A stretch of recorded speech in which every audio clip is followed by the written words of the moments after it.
Yeah, you're making me think about second wave feminism, which is the one from the 60s. The first wave feminism was the end of the 1800s. It was like the right to, what is it? Suffrage, yeah, suffrage. So what is your definition of feminism as you knew it growing up? Well, I guess I fall into the second wave. I never really got it straight, but it's just being a woman and being proud of being a woman and not having to defend yourself because you are. Whether or not you decide to have children, you have 5 children, you work, you don't work. I think that we've kind of been led astray. The women after me, I think, had got kind of mixed up with it, because what my generation was trying to do, I think, was say, whatever it is, oops. Yeah, you need to keep it a little closer. Oh, sorry. You can move it around whenever you move. I don't know. It just boils down to having the courage to be who you are. I mean, basically. If you're a woman, it's more complicated because you have a womb. Well, hold on. What? What is a woman? What is a woman? This is actually a question debated in politics today, and our Supreme Court nominee. Did you just say that women have wombs? No, hold on. Ketanji Brown Jackson. Give it away, Richie. Ketanji Brown Jackson, yes, who was just nominated to the Supreme Court and confirmed, said she could not answer the question of what is a woman. Because she's not a biologist. So my question to you is, second wave feminist, well, what is a woman? This is all way beyond me. I grew up as a woman because I have a womb and I have an ability to bear children. This is as far as I'm going to go with it right now. And I made a choice. I always wanted to have children. I don't know if that was cultural or if it was hormonal or whatever, but it was very important to me. And I never felt as though that was challenged in terms of, I was lucky. I never felt like I had to fight for that. And at the same time, I wanted to be out there in the world and work, and it made economic sense, and it just made sense in terms of whatever my ambitions were. And I was very fortunate because I had the resources to work and have my children. And it's mostly because I had very understanding employers who happened to be mostly men, who were liberated, who allowed me to have my children, keep my job, and carry on. And I don't know what happened. I think women started wanting, this is not a gender conversation for me. It's more about, and you got me all mixed up. It's an identity conversation. Welcome to our world. Yeah. Dude. This is every day for me.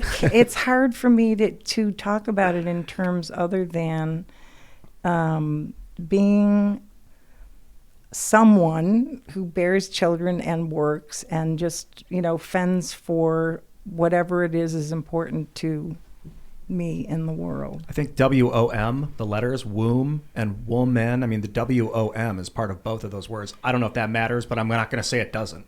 And I'm not going to, I can't Ian criticize. Semantics again. Yeah. But I can't criticize someone who, has a struggle with figuring out what gender they are.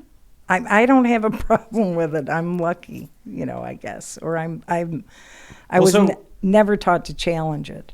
So I'm with our incoming Supreme Court justice who doesn't know what a woman is. How can you have feminism? How can you have women's rights if a Supreme Court justice doesn't even know what a woman is or can't define it?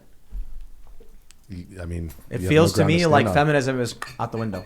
I don't think that's true. I think feminism is more about I don't think one Supreme Court judge is going to affect a culture Common change sense. In terms of. Well, it's the other way around.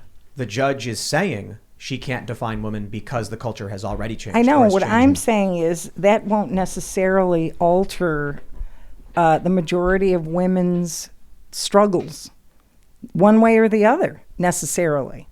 I agree. I just think that it will amplify, it'll make them worse. I don't know about. I don't know. Well, so for instance, California tried repealing the non-discrimination provision from their constitution. If that were to be removed, then an employer, it was public contract, and they could literally say, "You're a woman, get out." So that sounds like going backwards from civil rights. The 1964 Civil Rights Act granted those protections. California enacted a similar provision in schooling and public contracting in the 90s, and the Democrats are trying to be rid of that. So all of a sudden, the argument from Democrats and these progressives is that if we have the ability to discriminate, we can actually discriminate against men. And that's literally their argument. So we can help women by removing men. But that just means that a man could do the same thing in kind. And you'd come back to the point where the people who are more aggressive and more ambitious will dominate the industry. And then if they have the ability to discriminate, you have a tendency to see it at least to a certain degree. I think that makes the struggle for women worse. It gets even more interesting, like if you're talking about the case of California and removing those civil rights protections, is right now I'm 32, like our age group and lower, women actually in academic scenarios and early work environments are more successful than men. So, if more women are enrolling in college and getting better grades, then in that case, they would actually be at a disadvantage for, getting having the whatever the I think intersectional. I think the whole thing is just, it absolutely destroys women. So what's happening now with it's going to take way more than that to destroy women, Tim. Well, Believe me. I certainly don't. I'm certainly not saying all women will be destroyed. I'm saying the rights gained over the past several decades. So what's going to happen now? There are more women in college. They're going to be laden with more debt. Young men aren't taking these, are less likely to take out this debt, and they're going to be they're going to be less restricted. They're going to be able to go into trade jobs, which will make maybe not as money, but with no debt, they're going to be unrestrained.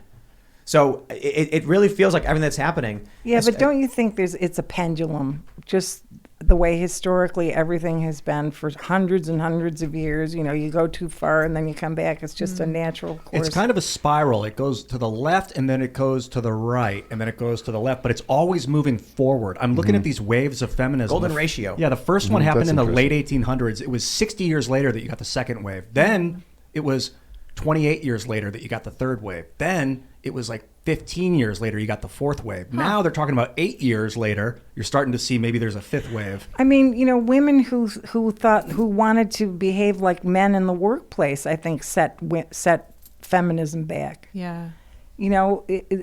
I think women were more of a problem for women at certain points than men were for women.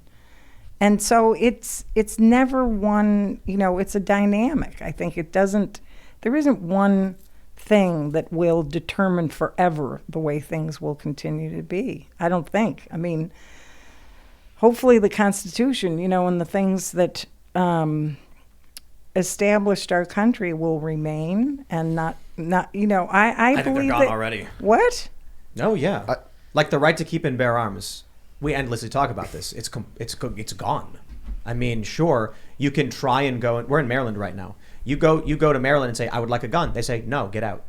I mean, the Constitution does not protect our rights. So you want to talk about free speech, but when private corporations control the public town square, I guess technically you can go outside and talk. But now they've even arrested people for posting rap lyrics.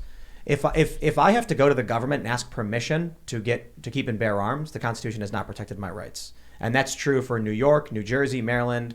What other states? We have California, Hawaii. DC is not a state, but yes, absolutely.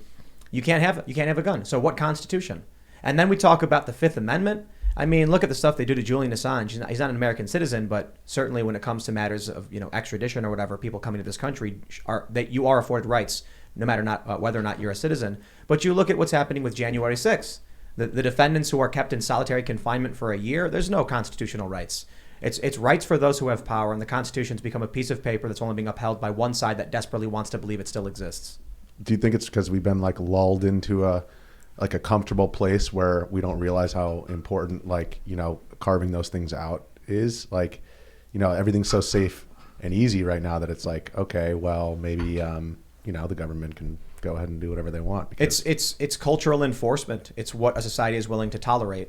So if the feds stormed some woman in Alaska's house because they thought she went into the Capitol building on January 6th.